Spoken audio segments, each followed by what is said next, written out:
ഹസ്തിനാപുരം തൻ്റെ യുവരാജാവിനെ കണ്ടെത്തിയിരുന്നു.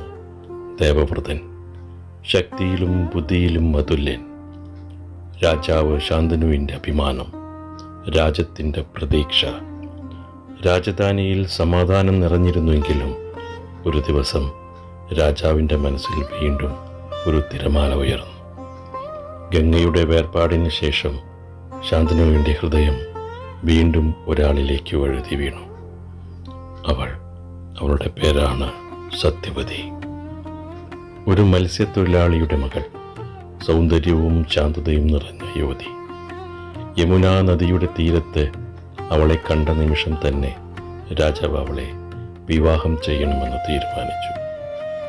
ശാന്തനു സത്യവതിയുടെ പിതാവിനോട് സംസാരിച്ചു. എന്നാൽ അയാളുടെ മറുപടി രാജാവിനെ നിശബ്ദനാക്കി. എൻ്റെ മകളുടെ മക്കളാണ് ഹസ്തിനാപുരത്തിൻ്റെ രാജാക്കന്മാരാകേണ്ടത്. രാജാവ് മിണ്ടാതെ നിന്നു. കാരണം ഹസ്തിനാപുരത്തിൻ്റെ യുവരാജാവ് ഇതിനകം തന്നെ ദേവവ്രതനായിരുന്നു. ഒരു പിതാവായി മകൻ്റെ അവകാശം കവർന്നെടുക്കാൻ അദ്ദേഹത്തിനായില്ല. ശാന്തനു കൊട്ടാരത്തിലേക്ക് മടങ്ങി. പക്ഷേ അദ്ദേഹത്തിൻ്റെ കണ്ണുകളിൽ സന്തോഷമില്ലാതെയായി. ദേവവ്രതൻ അത് ശ്രദ്ധിച്ചു. അച്ഛൻ്റെ ഹൃദയത്തിൽ ഒരു ദുഃഖമുണ്ട്. അദ്ദേഹം കാരണം അന്വേഷിച്ചു.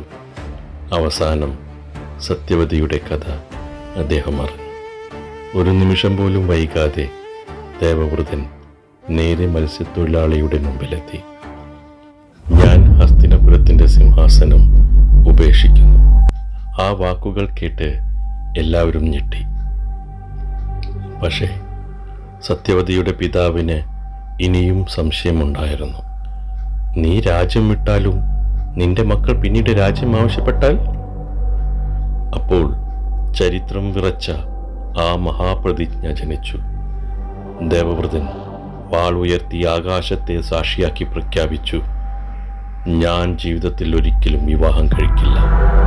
എനിക്ക് സന്താനമുണ്ടാകില്ല. എൻ്റെ ജീവിതം മുഴുവൻ ഹസ്തിനാപുരത്തിനും എൻ്റെ പിതാവിൻ്റെ സന്തോഷത്തിനുമായി സമർപ്പിക്കുന്നു. ഭൂമി നിശ്ചലമായി. ദേവന്മാർ പോലും ആ പ്രതിജ്ഞ കേട്ട് വിസ്മയപ്പെട്ടു. ആ ഭയങ്കര വാക്കുകൾക്ക് ശേഷം ലോകം അവനെ ഒരു പുതിയ പേരിൽ വിളിച്ചു, ഭീഷ്മൻ. ഭീകരമായ പ്രതിജ്ഞയെടുത്തവൻ ഭീഷ്മൻ. രാജാവ് ശാന്തനു കണ്ണീരോടെ മകനെ ചേർത്ത് പിടിച്ചു. ഇത്തരം ഒരു മകൻ ലഭിച്ചത് എൻ്റെ ഭാഗ്യം. അദ്ദേഹം ഭീഷ്മൻ ഒരു വരം നൽകി. നിന്റെ മരണസമയം നീ തന്നെയാണ് തീരുമാനിക്കുക മകനെ. ഇച്ഛാമരണം. അങ്ങനെ ഒരു മകൻ്റെ ത്യാഗം ഒരു രാജവംശത്തിൻ്റെ ഭാവി മാറ്റി.